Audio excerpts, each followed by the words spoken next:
What's going on, Hacker Valley fam? Welcome back to the show. It's your host, Ron Eddings, and today we're going to be talking about some of the biggest transformations in the industry. I'm talking about epic changes, one being the age of artificial intelligence.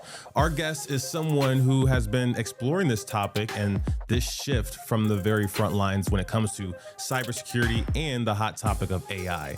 Our special guest for this episode is Daniel Miessler, founder of Unsupervised Learning, cybersecurity and AI engineer, and creator of frameworks like Human 3.0, which is a project on how people and technology could finally evolve and work together. Here's what we got lined up for today.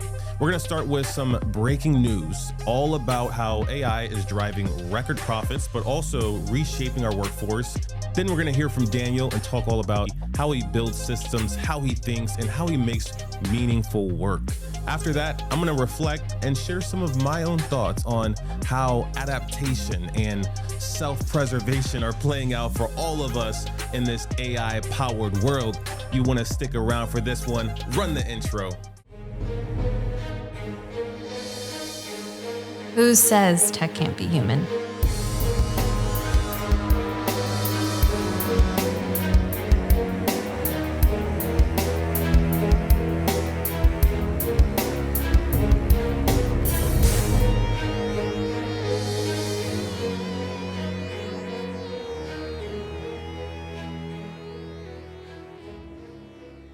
Today, we have a story about acceleration of AI driving the workplace forward and how companies are seeing record profits, yet they're still cutting back on human labor at even faster rates than before.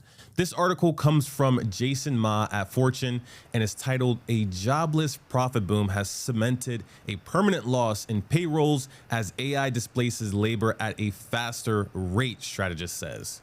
So you might be wondering, what is happening? I'm hearing so much about AI. I'm hearing some about layoffs. What's going on in the world? Here's what this article is alluding to. It's alluding that companies are making more money than ever, but they're doing it with fewer people, which means that AI and automation are driving a ridiculous amount of productivity gains without the need to add additional people. And sometimes it seems like, we're more productive with less people. So you might be wondering, what is the implication? There's less people, there's more AI, more productivity. Yikes. That is going to directly affect people like you and I. Workers who complement AI are going to be more valuable than ever. Workers that use a lot of AI are going to be more valuable than ever. People that don't use AI, they're going to be now put up for debate. I think that this is a slippery slope to go down. We've seen this in several different industries in the past when it comes to automation. And if you look even further back, you look at the Industrial Revolution, there were jobs that were displaced and never replaced at all because we found more efficient ways to make money as a business. So you got to realize and keep in the back of your mind that you're working for a business, whether it's your own or someone else's. A business has two motivations: to make money and not to lose it. That's a business at the core elements. And there's many other things that go into it. But if you do those two things well, your business can stay around and have longevity. And that's what we're seeing with knowledge work. Knowledge work is now being augmented with artificial intelligence. Thank God, right? Because no one wants to be a note taker for meetings. No one wants to be someone that is a professional copy and paster. Yet, we love that salary and that income that, these manual things provide us. We're going to be stuck in a situation, you and I, the cybersecurity practitioners, the technologists, to figure out new ways to create value for our organizations rather than being the person that is either the fall person or the one that looks at all the alerts. This article is great. I think it's a prelude to what we may see in the future. If you want to check out the full article, be sure to check out the show notes or description wherever you're listening or watching. And that brings us to our guest today, Daniel Miessler. Daniel is someone who is helping all of us understand how we can evolve with AI and not be replaced by it. Let's jump into the interview. So one of the cool things about your background that, I've picked up from just kind of getting to know you over the past year and a half, 2 years, is you've worked at some of my favorite companies, and I didn't realize that until we met in person that Daniel Miessler was behind Unsupervised Learning, and I was like, holy crap! Like I love your brand, I love what you're doing, and I also love Robinhood as well. I started using Robinhood way back, and I've been using your newsletter. That's one of the first ones I subscribed to after the pandemic was your newsletter. Something that I would imagine people picked up on from reading your newsletter is you've been thinking about AI differently. And it's probably because you were doing things with AI before a lot of people were calling AI. I took a job at Apple in like 2018, and it was joining a machine learning team, an AI team that was doing AI and security, and I was brought on to do the security side of it, but I also wanted to learn a bunch of the AI stuff. So I went through the whole Andrew Ng course by myself, like 30 something videos on YouTube or something, and I read a bunch of books on it and like tried to brush up on my math because my math was like weak. Turns out the math needed for machine learning isn't all that difficult, but um, yeah, matrix multiplication, linear algebra, but I basically wanted to give myself a foundation of that stuff. Of course, I had no idea AI was about to happen because that was still AI, but it was machine learning at the time. So I got a bunch of exposure to that stuff at Apple, and then yeah, in 2022, so I left Apple, after being there for a few years, went to Robinhood and built their AppSec and vuln management program. And then I left Robinhood after a couple of years, right about a few months right before ChatGPT, not knowing that AI was going to happen. I went independent. I was like, that's my last job. I'm now doing my own thing, which is consulting and security and all that stuff. And then when AI happened, I called everyone and said, whatever you're doing, stop doing it. You got to get onto this. Something that I've admired about your approach is that you build in the open. And I would love to get some advice from you to me because I'm someone that's highly technical. I do technical work all the time. And I want to sell some more of my technical work. A lot of people want to come on my podcast and have, talk about their brand. And I'm like, that's a great idea. But if you were to have me actually understand your product and maybe help you build some things that regular users going to have friction with up on the onset and then come on my podcast, it's going to be a lot easier to convert people and get people just as excited as I would be if I were to experience your product. How do you sell the technical side of you along with the newsletter? So I've got this post I just pulled up recently. I'm about to put it in the new newsletter this week, called Build Your Career Around Problems. And I thought it was really good advice back then, but I think it's even better now. And this is how I kind of think about the world. I've got this system I use called Telos, where I could basically break down a life or a church community or a family or whatever it is. I could break it into this structure of what's my mission, what are my goals, and even before those, what are the problems I'm trying to solve in the world, right? So what is my mission there? What are my goals? What are my metrics I'm trying to improve? Um, what are my challenges, which are things stopping me from achieving the goals? And then the next one is really key. It's what are my strategies?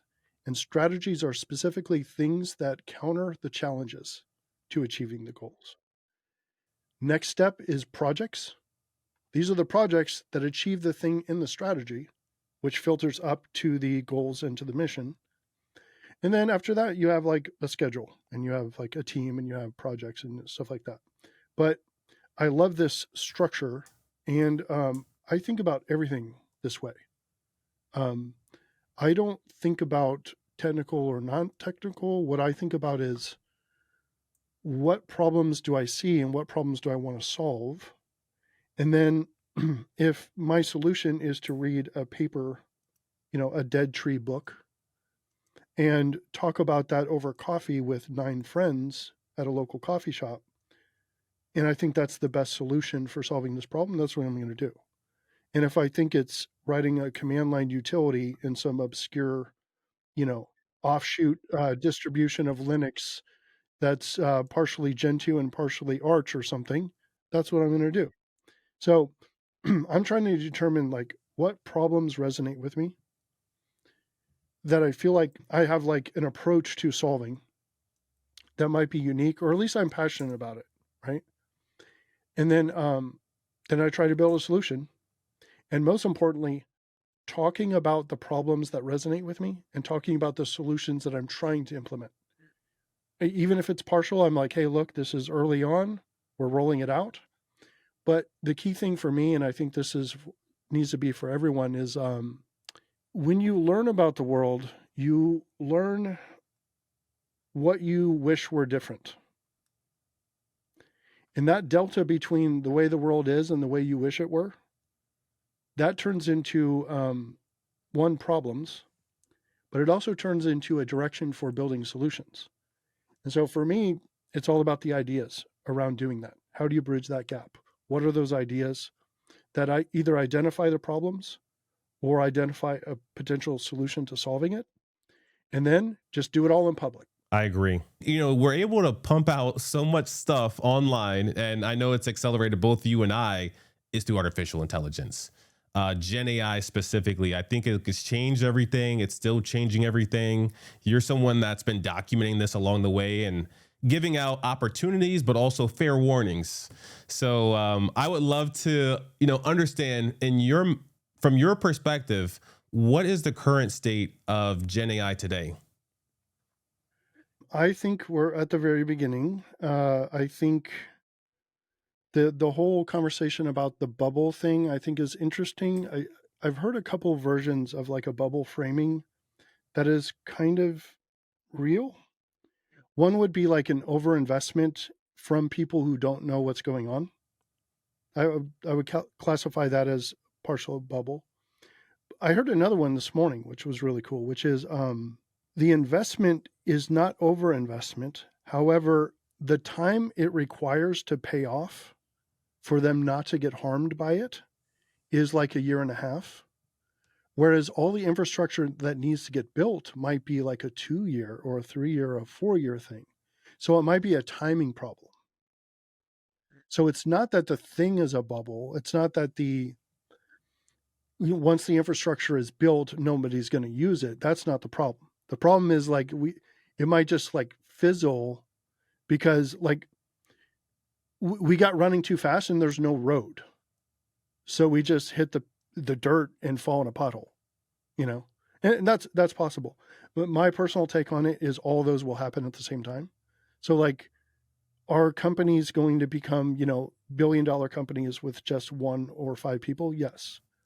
Are a whole bunch of companies going to disappear because they were just wrappers to ChatGPT? Yes. Is it a bubble? Yes. Is it not a bubble because it's the most amazing thing ever? Yes. It could be. I mean, I know that for my business, I'm investing heavily into AI, especially Anthropic and OpenAI.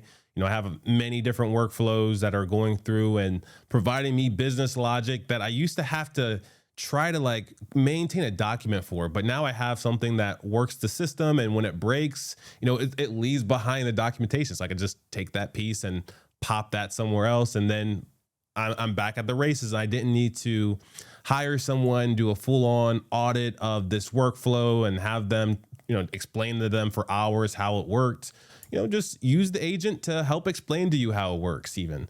But now like we have so many different opportunities I think are incredible, but that also leads to opportunities for missight, missing out on the opportunity. Like my dad was one of the latest adopters of smartphones, and for the remainder of his life, for like 10 years, he really struggled with technology because that core, thumb swipe, he really had a hard time with, and he was starting to finally develop that before he passed. But yeah, like I could imagine anyone that doesn't adopt AI regularly and frequently, there might be side effects and consequences. AI is becoming like reading. It's like all my super successful friends, they're reading a lot of books, like 10 or 20 a year. Like I'm trying to read like 60 a year because I want to read even more. But like, if you talk to the smartest people, they're just like Buffett famously said, "All my friends read books constantly." You know, you know, and when you talk to your friend group, my friend group is mostly, I mean, a lot of non-readers, a lot of non-readers. Technology just, it advances gaps. It spreads the gap more. Like the Yes. people who are struggling, they're going to struggle even more. And the people who are thriving, they're going to thrive even more. And being like a Star Trek liberal from the San Francisco Bay Area, I'm concerned about that. Like I'm concerned about an elite group, even if I end up being part of it, which on paper we probably already are. But it doesn't matter if you go into the world and the restaurants are closed and everyone's suffering and everyone's hungry. Like, what world do you think you're living in this top 1%? You know? Um, and this gap it's extraordinary. I was at a hacking competition a while back in San Francisco, and 9-year-old kid next to us wins the competition. Built an app in 2 hours. Built an app in 2 hours, and he's like, "Hey, sorry, I didn't completely finish the GUI. There's some bugs. Apologies for that." Right? 9 years old. I talked to some of my family members, and I'm like, "Hey, what's up with AI? You doing the AI thing?" And they're like, "AI? You mean oh, you mean ChatGPT? Wasn't that from a few years ago? No, I thought that went away." And I'm like, "No, no. They both live in the Bay Area. We're both in the San Francisco Bay Area. One of my family members thinks AI was ChatGPT and it blew over. And the kid next to me is 9 and is apologizing because his app isn't good enough after 2 hours." I think that anyone that doesn't believe that AI can replace them is misguided, because someday it can. And I think that's a good thing in some situations that it will, because there's some jobs where it's very unnatural to do. I think there was one article or post that you did where you talked about like how AI isn't coming for your job, and neither is the person that's using it. It's actually coming for your industry. And you gave parallels to other industries that are no longer around, but it's not necessarily for a bad reason. It's that it wasn't needed anymore. My strong form of that is the ideal number of employees for any company is 0. Like ideally, you and I, we would just have AI. Like I have one employee who is awesome, and I'm trying to get her to like not work for me, to do her own thing and use AI and to be independent. Um, and it's like, ideally, we wouldn't need anyone. And here's a really crazy frame to think about this. Go back thousands of years or hundreds of years or decades or whatever, and think of a founder who wants to make a thing. They want to make a SaaS service, they want to make a new product, whatever. Um, it's one person, and they're not able to make all the materials. They're not able to be all the salespeople. They're not able to do whatever it is, or if you go back further enough, they can't, raise the crops and get the cabbage and chop it up and turn it into a stew or whatever. So all those extra pieces, if you want to make the thing, guess what you have to do? You have to hire people. So you could argue that it's actually unnatural. Labor is unnatural. If humans came out of the womb with 10,000 heads and we could teleport and we had 20,000 eyes and 20,000 feet and we could split our brain into 20,000 pieces, there would be no labor. Because what we would do is we would come up with an idea, and then we would separate out our pieces of ourselves and we would execute the idea. Another way to think about that is if you have like a lemonade stand, you don't want to expand. You just want to do this lemonade stand. You've got this giant thing of lemonade or of lemons, and you're selling them for X amount of price, and the business works perfect. This is your perfect business. Crowd comes next to the lemonade stand and says, I'm picketing you because you won't hire me. And you're like, hire you for what? I have I have the perfect business. I do not need extra help. Well, it's wrong for you to not need extra help. You need to be employing us. And when I dug into this in the last couple of years, I'm like, holy crap. The goal of companies should be to provide for people. That's what I wrote. And this is 10, 15 years ago. And because I'm thinking I want a healthy population, I want people to be doing well. So companies should be thinking about that. You grow up and you realize, holy crap, that doesn't work. It doesn't scale. The company can only be thinking about one thing, which is making that widget that they do good so people will want it. Right. So I started realizing, wait a minute, this entire thing. Here's a crazy idea. The bubble is not AI. The bubble is human labor. The human labor is a bubble that is about to break. For thousands of years, we've been told that this is just a permanent thing. You get trained so that you can work for someone else doing something, not thinking about the fact that if they could do it themselves, they would not need you. The society, the entire economy is based on somebody needing other people to do the thing. So this is the fundamental attack of AI, is that it enables founders to do it themselves. There was one other place I wanted to go, and that was knowledge. So you brought up a lot about, the things that could happen on, it kind of felt doom and gloom in a way, but hopefully people aren't looking at it that way, because it's actually opportunity. You have a way to spice up your life. No pun intended, but all puns intended. You have a way to spice up your life with the ways that you are storing knowledge. And I think that the way that you're thinking about knowledge, people don't realize that you dropped a framework earlier, how you were storing things. I've used Para. It's worked for me. I've been investigating the work that you're doing, but let's talk about knowledge that you're putting to work, knowledge work. Yeah. The way I think about it is context management. I think it's a pretty good term. It's a common term in AI, as you know, and I really like the term because the way I think about intelligence, and I try to think about this from the human standpoint as well. If you're familiar with anyone, there's a movie about it which I haven't seen actually, Memento. Like if you lose your working memory, you're screwed. You can have a super high IQ, and if you can't recall the things to bring it to your IQ to calculate on them, you're done.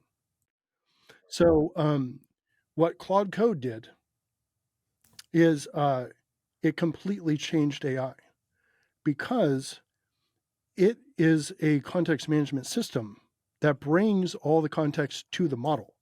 So if you take Opus or Sonnet compared to Claude Code, there is zero comparison. It is night and day difference. Claude Code is 100 times smarter. And it's because of what it's able to bring to a decision. Your agent is going to be able to bring the context for the moment for that decision you need. I think tech should be in service of humanity and not the other way around. I love STEM. I love tech. I'm a nerd. We're both nerds. Like, this is a good thing. However, I think that is subordinate to humanities. I think humans and art and literature and conversations and coffee in person, I feel like that's the thing that all this should be magnifying. And I like building tools that are able to do that. I think that if you look at AI and really any piece of technology as an opportunity to enhance, then it's just a different perspective that's going to allow you to use it in the ways that serve you. If it's, you're trying to solve a problem just because AI could do it, does that actually enhance the quality of your life? Maybe, hopefully, maybe not though. With all these cool tools, it's really easy to lose the plot. And that's why I use systems like these note cards and Telos to keep me locked on what this goal is that, magnifies humanity. For anyone that wants to stay up to date with the tooling and the frameworks and the ideas that you're putting out, what's the best way for them to do that? I would say the website is just firstname.lastname.com. The newsletter, I put all that stuff in there. And then maybe most importantly, the GitHub, which is just Daniel Miessler. Daniel, thank you so much for jumping on the mics, sharing some stories, sharing some experiences. If you haven't done so already, you got to be sure to check out Daniel Miessler, his website, his newsletter, Unsupervised Learning, and also his GitHub. If you haven't done so already, be sure to check out the show notes or description wherever you're listening or watching. Daniel, thank you again. Big shout outs to Daniel for coming on. Whenever I speak to him, I always walk away with new perspectives and thinking that I'm heading down a direction that I could be excited by. I could be excited by it because it means that this is a new era of AI. I was a little concerned when ChatGPT first came out with how usable it would really be. Like if I'm just providing a prompt and it's providing a response, is that really that useful to me? To some extent it was. Now that we have AI agents, I feel like the world has changed. We went from having just a single prompt and getting a single response to many. There's thinking and thought processes now that go into LLMs, and there's also many different tools that our LLMs are calling today. So here's the truth. Every creative, every strategic job out there today is already a collaboration between human institution and machine intelligence. Whether you're writing code, analyzing data, or even leading teams, AI is probably already part of your process and already has been a part of your process without even realizing it, which takes me to a big question. How long before AI can do the entire job itself? We're watching everything unfold in front of us in real time. Fortune, they reported that they're calling this a jobless profit boom. Break that down for a second. Jobless profit boom. You can make a hell of a profit without a job. This is for companies. This is for individuals like you and I to maximize our potential. I love going outside. If there was a way that I could provide the value that's in my head while going to the beach and making money while my AI agents are working, would I take that opportunity? 100% I would. I would love that opportunity. I hope for it. I dream for it. It does concern me. If everybody else were to maximize on that, what would happen to me if I didn't? I think that is also the FOMO of AI as a whole, is if you don't invest in it, are you going to be replaced? If you don't invest in it, is there going to be people making millions while you're making thousands? I don't think so. I think that the equation is a lot more difficult than creating something that provides value. Like I mentioned earlier, businesses are around for two reasons: to make money and to not spend it. I think that we have the not spending so much aspect kind of figured out when it comes to AI. But we still need to know how to generate revenue. And this is what security leaders and practitioners talk about day in and day out, is being a profit center for the business rather than a cost center. We've seen cyber jobs get slashed in the past because we've treated it like a cost center and we've showed up like a cost center. When you're a value center, you're creating opportunities for your customers. You're creating opportunities for your team. And you're doing that without spending money in a lot of cases. So I think AI, if we learn more about it, then we can be value centers rather than cost centers. So here's the takeaway I want you to remember. Adaptation is survival. If you're navigating this AI revolution, the most important skill that you can develop is the ability to learn, to reinvent yourself, and to not see change as a threat, but as a signal to grow. I want to give a huge thank you to Daniel Miessler for joining us and sharing his vision for AI. If this conversation sparked any ideas or made you rethink your own relationship with AI, it would mean the world to us if you shared it with someone who is going to go through that same transformation. Don't forget to follow Hacker Valley Studio and Hacker Valley Media wherever you listen to podcasts. And as always, we'll see everyone next time.